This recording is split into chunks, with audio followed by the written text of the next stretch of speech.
আসসালামু আলাইকুম। আজকে থেভেনিনের ২৩ নাম্বার ক্লাস আমরা আলোচনা করব। এটা ডিসি সার্কিটের ৯৪ নাম্বার ক্লাস। এখানে আমরা দেখেন একটা সার্কিট দেওয়া আছে। সার্কিটে লোড রেজিস্টরের মান দেওয়া নাই। তার মানে এটা এখন দেওয়া নাই, হ্যাঁ? তার মানে কি হবে? RL টা কার সমান হবে? RThevenin-এর সমান হবে। তাহলে দেখেন নিচের সার্কিটের আর এর মান নির্ণয় করো যখন লোডে সর্বোচ্চ ৩ মিলি ওয়াট পাওয়ার পাওয়া যায়। লোড কোনটা? এইটা, হ্যাঁ? এখানে কত পাওয়ার পাইছেন? ৩ মিলি ওয়াট। ঠিক আছে? ৩ মিলি ওয়াট, হ্যাঁ? তাহলে মিলি ওয়াট আমরা এটাকে প্রথমে যদি একটু দেখাই এটা ওয়াটে কিভাবে কনভার্ট করে। আমরা জানি ১ ওয়াট সমান সমান কি? ১০০০ মিলি ওয়াট, হ্যাঁ? তাহলে কি ১ ওয়াট সমান সমান কত? ১০০০ মিলি ওয়াট। তাহলে যেহেতু ১০০০ মিলি ওয়াট সমান সমান ১ ওয়াট, আপনি যত মিলি ওয়াট অঙ্কে দেওয়া থাকবে, যদি ৫ মিলি ওয়াট দেওয়া থাকুক সমস্যা নাই, এই সংখ্যা দিয়ে ভাগ করবেন ১০০০ দিয়ে। যদি ১০ মিলি ওয়াট দেওয়া থাকে তাহলে আপনি কি করবেন? ১০/১০০০। যেহেতু ১ ওয়াট সমান সমান ১০০০ মিলি ওয়াট, মানে আমি বুঝাইতে চাচ্ছি যত মিলি ওয়াটই দেওয়া থাক ওইটারে আপনি ১০০০ দিয়ে ভাগ দিয়ে দিবেন, সেটা ওয়াটে চলে আসবে, হ্যাঁ? ওয়াট। তাহলে এটা আসে পড়ে ওয়াট। তাহলে আমার এখানে কত দেওয়া আছে দেখেন, ৩ মিলি ওয়াট দেওয়া আছে। তাহলে আপনি কি করেন দেন ৩ ভাগ দেন কত? ১০০০। তাইলে এটা কই এসে পড়বে? ওয়াটে চলে আসবে। ঠিক আছে? তাহলে এখন দেখেন আমাদের সার্কিটটা এখানে দেওয়া আছে। আর এর মান কি আছে? অজানা আছে, হ্যাঁ? আর অর্থাৎ সমান মানের ৩ টা রেজিস্টর। এখানে আর এর মান যত, এটা এখানেও সেম মান, এখানেও কি সেম মান। তাহলে আমরা থেভেনিন সার্কিট সমাধান করার জন্য প্রথমে RThevenin বের করতে হয়, হ্যাঁ? তাহলে RThevenin এর সময় কি করতে হয়? ভোল্টেজ সোর্সগুলা শর্ট করে দিতে হয়, কারেন্ট সোর্সগুলো ওপেন করে দিতে হয়। তাহলে একটা সোর্স, আরেকটা সোর্স, আরেকটা সোর্স, ৩ টা সোর্স আছে। তাহলে আমরা চলে আসি আমাদের ম্যাথে এখানে। তাহলে দেখেন এই যে ৩ টা সোর্স আমি কি করে দিছি? শর্ট করে দিছি, হ্যাঁ? আর এটা আমরা RThevenin নিছি।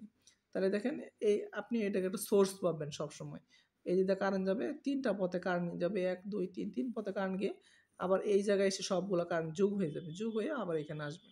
তার মানে কারেন্ট ৩ পথে যায়, এজন্য ৩ টা পথ প্যারালাল, হ্যাঁ? তাহলে কি R parallel, R parallel, R।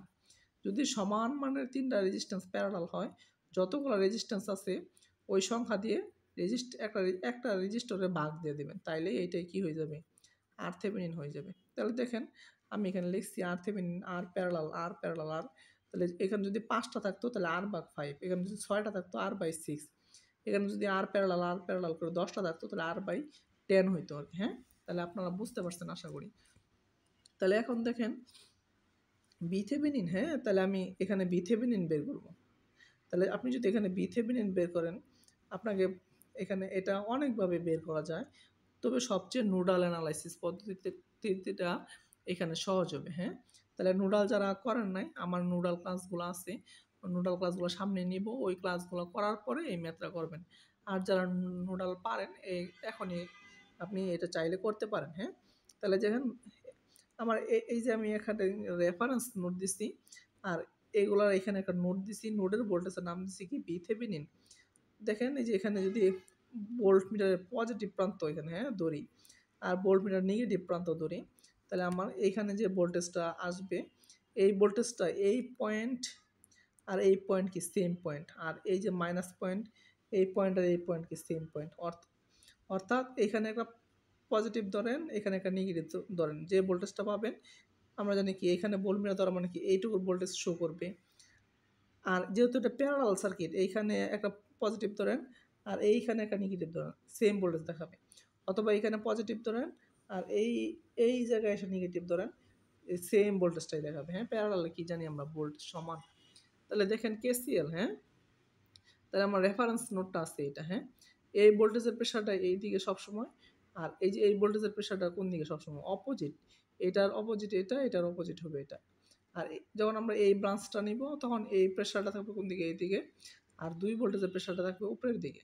আবার যখন এই ব্রাঞ্চটা আলোচনা করব তখন এই ভোল্টেজের প্রেশারটা থাকবে এইদিকে, আর এইটার প্রেশার থাকবে এইদিকে। সবসময় একটা অপরটার অপোজিট হয় আরকি, হ্যাঁ? তাহলে আমরা যখন একটা KCL এখানে ফেলবো, এই KCL মানে কি? আগত কারেন্ট সমান সমান কি? নির্গত কারেন্ট। আমি এখানে লিখছি দেখেন, আগত কারেন্ট সমান সমান কি? নির্গত কারেন্ট। আমি সবগুলাই ধরলাম এই পয়েন্টে, এটাও আসতেছে, এটাও আসতেছে, এটাও আসতেছে, হ্যাঁ? তাহলে আমি সবগুলাই ধরলাম। যদি আসে তাহলে অবশ্যই এই সোর্সটা বড়। আর যদি এইখান থেকে আমি ধরতাম এইদিকে কারেন্ট আসতেছে, তাহলে অবশ্যই এই সোর্সটা বড়। হ্যাঁ, তাহলে আমি যেহেতু আগত লিখছি তাহলে কি এই কারেন্টটা এইদিকে আসতেছে, এই কারেন্টটা এইদিকে আসতেছে, এই কারেন্টটা এইদিকে আসতেছে, 3 ব্রাঞ্চ থেকে কারেন্ট আসতেছে। আর যেহেতু এদিকে ওপেন করা, এদিকে কোনো কারেন্ট যাচ্ছে না। হ্যাঁ, তাহলে নির্গত কারেন্টটা কত? 0 হবে। তাহলে দেখেন আগত কারেন্ট লিখছি। হ্যাঁ, তাহলে এই যে 1 ভোল্ট, হ্যাঁ, এই ভোল্টটা বড়, এই ভোল্টেজ মাইনাস কি এই ভোল্টেজ ভাগ মধ্যবর্তী রেজিস্টর আর, তো 1 মাইনাস বি থেভেনিন ভাগ মধ্যবর্তী রেজিস্টর আর। সেম এইটাতেও যেহেতু এদিকে কারেন্ট ধরছি আগত, তাহলে এটা হবে অবশ্যই বড়, 2 মাইনাস কি হবে বি থেভেনিন ভাগ মধ্যবর্তী রেজিস্টর। এটার ক্ষেত্রে কি হবে 3 মাইনাস কি হবে বি থেভেনিন এই ভোল্টেজ মাইনাস এই পয়েন্টের ভোল্টেজ ভাগ মধ্যবর্তী রেজিস্টর আর, দিলাম এখানে 0। এখানে দেখেন আমি লসাগু করলাম, যেহেতু সবার মান কি আর আর আর আর, এই জন্য লসাগু হলো আর। লসাগুর নিয়ম হলো এইখানে যে মানটা থাকবে এই মানটার এই মান দ্বারা ভাগ দিবেন।